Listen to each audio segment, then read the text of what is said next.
Libras are manifesting a new structure around self-worth. So you need impenetrable self-worth. You need to know what you're good at. And I always say this to all my clients. The way you know what you're good at is you admit what you're bad at. So I think what happens is that you have really loosey-goosey boundaries here where because you're not good at a couple of things, you throw the whole self-worth under the bus, which is not very fair. If there's only one bad apple, take out the bad apple. That's it. Leave the good apples, right? So one bad apple does not have to ruin the bunch. All right. And that's a boundary I just instructed. I said, no bad apples, keep the good ones. Don't throw the baby out with the bathwater. So you have to re-architect your boundaries around your self-worth, okay? So that they're impenetrable. So your mind doesn't interfere with them. So bad feelings don't interfere with them. So your ego doesn't pick on you, okay? That leads to not good worth. Now, the lunar eclipse at 5 degrees Taurus is saying there's a voice in you that undermines your trust. Something you think to yourself makes you lose trust in yourself. It could be that the voice is repeating your father's voice. It could be that the voice is echoing a partner's voice. It could be the voice that goes back to childhood.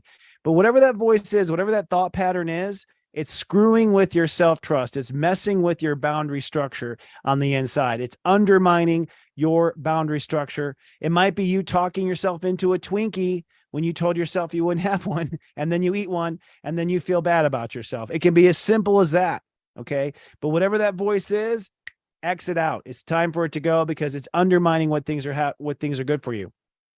Venus in Virgo says it is now time to open up and embrace a new relationship to God or the angels. So it's time to have a new relationship to God, a new relationship to the angels, a new relationship to faith. It's time to own your faith. And if you own your faith and you allow it to come in and you really embrace it and give it a big spiritual hug, then you will, with Neptune and Pisces, live the life you were meant to live. So your fate is the lifestyle you're meant to live. Libras are about to completely rework their lifestyle. That's how you work, how you live, where you live, who's in your life, who's not in your life. All this is going to change. But Venus says you got to get that relationship to faith in order to happen. Faith is the clutch that allows us to shift the gears of our life. So if you don't put in the clutch of faith, then you can't shift gears. You grind the gears, basically. So it's time to open up to that relationship to God or the universe or your faith or your destiny, your calling. You know, you're destined to be a dancer. Then it's time to open up to that and take that as a truth. It's Sirius Joy, Joy, Joy.